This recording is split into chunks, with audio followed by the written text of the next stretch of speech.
Somewhere below me, I heard the chattering of unfamiliar voices, an overcrowded conversation of laughing, singing, feeling good about themselves people.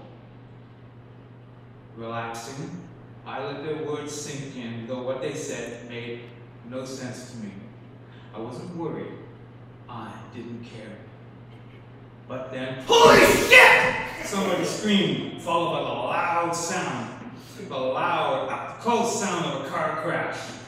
I shivered slightly from a sudden wind, most likely coming in through the open window. And then I sensed I was no longer in the room. Somehow the open space around me seemed dark and lonesome.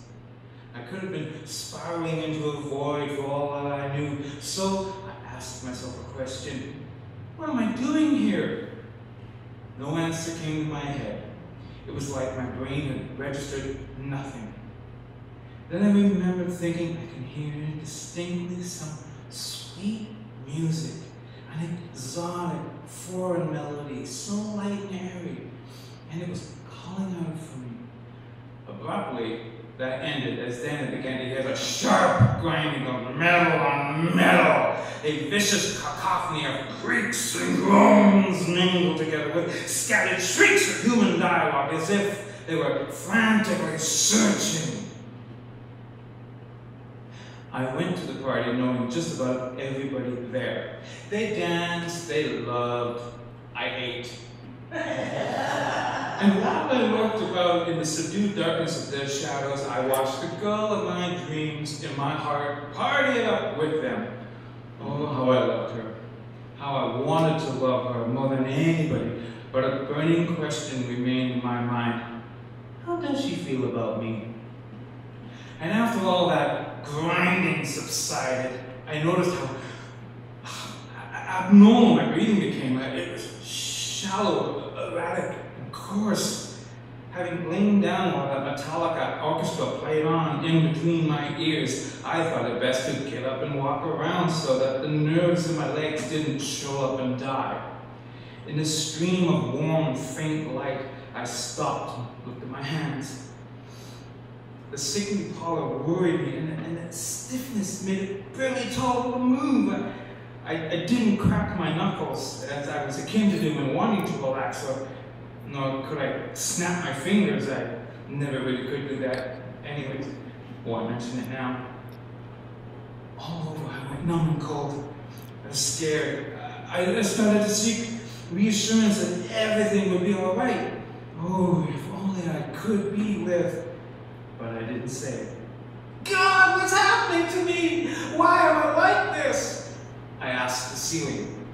Weakened by my outburst, I lay down again, quivering at my suspicions. Oh, I have never felt so good coming home at 3 o'clock in the morning. In fact, I've never come home at 3 before. It was a long drive home down those back roads. I must have fallen asleep because I don't remember it. I dreamt about the party though, letting fantasy get the better of me as usual. That party, my would-be maiden descent into vice, drink and sex, but instead late night TV. Yeah. Temptation had flowed like wine that night, and I nearly had my swig from its neck, from its heavy bottle. The girl of my dreams, the girl I loved so much in my heart, she was there, unfortunately not in my arms, but at least my view. My excited, bulging eyes were locked in that sweet target of a girl all night. Those voluptuous curves of a young, flesh-pleasured goddess. Her spiky hair grew two beautiful, clear blue swimming pool deep eyes, along with her sweetly exotic, melodic voice, and a bone-soothing laugh for all of my jokes. I was craving, craving! I yearned, I desired for just a touch, a taste, a slight sampling, a partaking of the goods, so to speak, when that damn hostess promptly told me to be quiet as she ran past me in hot pursuit of some other crazed fool with a pocket camera. Blackout. Flashback. Our car holding onto the road steadily, properly, with the other car racing down the highway at a phenomenal high speed, its headlights being straight as a knight's lance, coming charging right towards us. Holy shit! Somebody screams, followed by that loud, up-close sound of a car crash. I'm frightened all over again as I see the scene. The rescuers with their large metal tools grinding into the body of the wreck, frantically searching for survivors in the two cars. Set aside for whatever reason, I shiver slightly with the oncoming breeze from behind myself as I ask, who wants to be a ghost? Accompanied by the groaning, lonesome, moaning wind through the grove of roadside trees, the answer finally comes to my head. Not me. Oh. Thank you. Wow.